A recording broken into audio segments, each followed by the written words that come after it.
Societies को भी सोचना चाहिए कि आखिर सर्वेंट का घर कैसे चलेगा, और आप काम करने जाते हो तो सर्वेंट जहाँ पे काम करने जाता है उनको जाना चाहिए। और आपको बहुत ज़्यादा अगर डर है, बहुत ज़्यादा ये है, तो आप उसका एक टेस्ट करा लीजिए, लेकिन इसको अलाउ कीजिए। जय हिंद दोस्तों, इस वक्त मैं हूँ मीरा भाईंदर की आमदार गीता जैन जी के साथ। गीता जैन जी, मेरे एक व्यूवर्स ने ख़ास ये कहा है कि इस बारे में आप आमदार से ज़रूर बात कीजिए। उनका नाम है आकाश दुबे, आर्केड आर्ट सोसाइटी में रहते हैं। वो कहते हैं कि लॉकडाउन करीब करीब ख़त्म हो चुका है, लोग आ रहे हैं जा रहे हैं, कोई रिस्ट्रिक्शन नहीं है। फिर जो सोसाइटी वाले हैं, कुछ सोसाइटी वाले, खास करके इनके सोसाइटी वाले, मेड सर्वेंट क्यों नहीं अलाउड कर रहे? क्या अभी भी रिस्ट्रिक्शन है? क्योंकि आप शहर के आमदार हैं, आपको इस बारे में ज़रूर जानकारी होगा, तो क्या कहेंगी आप? नहीं, देखिए, अभी जब अनलॉक चालू हो गया है तो बहुत सारे वर्किंग कपल है, उनको बच्चे संभालने के लिए उनके पास मेड होती है, उनका घर संभालने के लिए मेड होती है।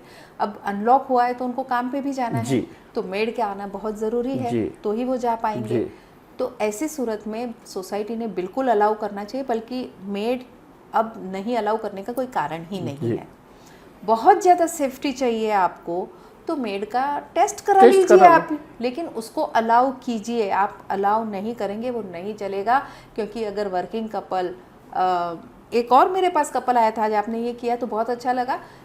लेडी को पैरालिटिक स्ट्रोक आया है, तो वो काम नहीं कर सकती, तो घर के हज़ारों काम होते हैं जिसके लिए मेड की ज़रूरत होती है, तो मेड के बिना काम चल ही नहीं सकेगा उनका। इसलिए मैं सोसाइटी वालों को, आकाश जी, आपकी सोसाइटी को भी मेरी ये विनती रहेगी कि अगर आपको और बहुत सेफ्टी का काम करना है तो आप मेड का भी टेस्ट करा लीजिए। आप टेम्बा में भेजिए या एंटीजन टेस्ट करा लीजिए, और निश्चिंत होके आप मेड को आने दीजिए, उनको घर का काम करने दीजिए। और उनकी भी रोज़ी रोटी का सवाल है, मेड भी 6 महीने से बिल्कुल बैठी हुई है, तो उनको भी रोज़ी रोटी मिलेगी, इनको भी मदद मिलेगी, और ये बहुत ज़रूरी काम है। तो आप प्लीज़ एंटीजन टेस्ट करवाइए, उनका ITPCR कराइए, कंफर्म कीजिए कि she is fine, she can come and let her come. हाँ, क्योंकि आपने जो कहा ना कि बहुत सारे कपल्स हैं जिनकी छोटी बच्ची है, तो ये इनके साथ भी यही है कि ये दोनों वाइफ हस्बैंड काम करते हैं, इनकी छोटी बच्ची है। अब एक तो 5 महीने से लॉकडाउन भी था, सब लोग परेशान हैं, तो कहीं ना कहीं इनको काम में जाना रहता है, तो छोटी बच्ची को किसके भरोसे छोड़ के जाएंगे? तो मेड तो चाहिए। दूसरी बात, मैंने अभी देखा है कि बहुत सारी सोसाइटीज में ने, मुझे 100% इस बारे में जानकारी है कि किसी भी सोसाइटी में अब ऐसा इंस्ट्रक्शन नहीं दिया गया है MBMC के जरिए कि आप जो है मेड सर्वेंट नहीं रख सकते, क्योंकि अगर ऐसा होता तो उनका जो नोटिफिकेशन आता है, उनका जो ऑर्डर आता है, उसमें मेंशन रहता है। तो इस बार के में उनका वो मेंशन नहीं है, तो वही लागू होगा जो महाराष्ट्र में लागू होगा।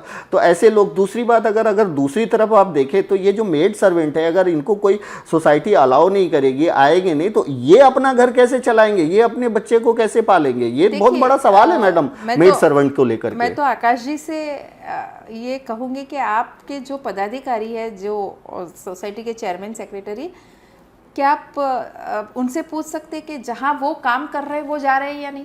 हाँ, उन्होंने बोला वो जा रहे हैं, और क्या आप कोरोना ला रहे हो कि नहीं, इसकी कोई गारंटी है? वो जा रहे हैं, यानी वो जहाँ काम कर रहे हैं वहां जा रहे हैं, तो मेड भी जहाँ काम कर रही है वहां जाएगी। तो ये लागू सब पे होता है। प्लीज आप अपनी सेफ्टी रखिए, उस बारे में कोई दो राय नहीं है, उसका टेस्ट करवाइए और प्लीज मेड को अलाउ कीजिए। तो दोस्तों, जैसा कि देखिए, ये एक समस्या थी, हमारे व्यूवर्स ने हमें कॉल किया था, वो जी मीडिया में काम करते हैं, मीरा भाईंदर में आर्केड आर्ट सोसाइटी में रहते हैं। वहाँ से उन्होंने हमसे ख़ास अपील की कि आप इस बारे में एक न्यूज़ परफेक्ट बनाइए कि आखिर क्या गाइडलाइन है। तो मैं आपको बता दूं, MBMC की तरफ से कोई रिस्ट्रिक्शन नहीं है। यहाँ तक कि अगर कोई टेनेंट अब शिफ्ट हो रहा है, यानी 11 महीने के बाद अगर उसको शिफ्ट हो रहा है, तो उसके शिफ्टिंग में भी कोई रोक टोक नहीं है। अगर कोई सोसाइटी ऐसा कर रही है तो समझिए उस सोसाइटी के पदाधिकारी कहीं ना कहीं अपने पद का दुरुपयोग कर रहे हैं, मिसयूज कर रहे हैं। कम से कम एक दूसरे की भावना को समझिए। अगर सोसाइटी में आप पदाधिकारी हैं तो आप सर्वेंट की बात बारे में भी सोचिए और आपके सोसाइटी में जो लोग रहते हैं, जो टेनेंट रहते हैं, जो मकान मालिक रहते हैं, वो कैसे रहे उसको भी समझना चाहिए। तो कहीं ना कहीं गीता जैन जी ने साफ कहा है कि इस मामले में सोसाइटीज़ को भी सोचना चाहिए कि आखिर सर्वेंट का घर कैसे चलेगा, और आप काम करने जाते हो तो सर्वेंट जहाँ पे काम करने जाता है उनको जाना चाहिए। और आपको बहुत ज़्यादा अगर डर है, बहुत ज़्यादा ये है, तो आप उसका एक टेस्ट करा लीजिए, लेकिन इसको अलाउ कीजिए। Thank you so much.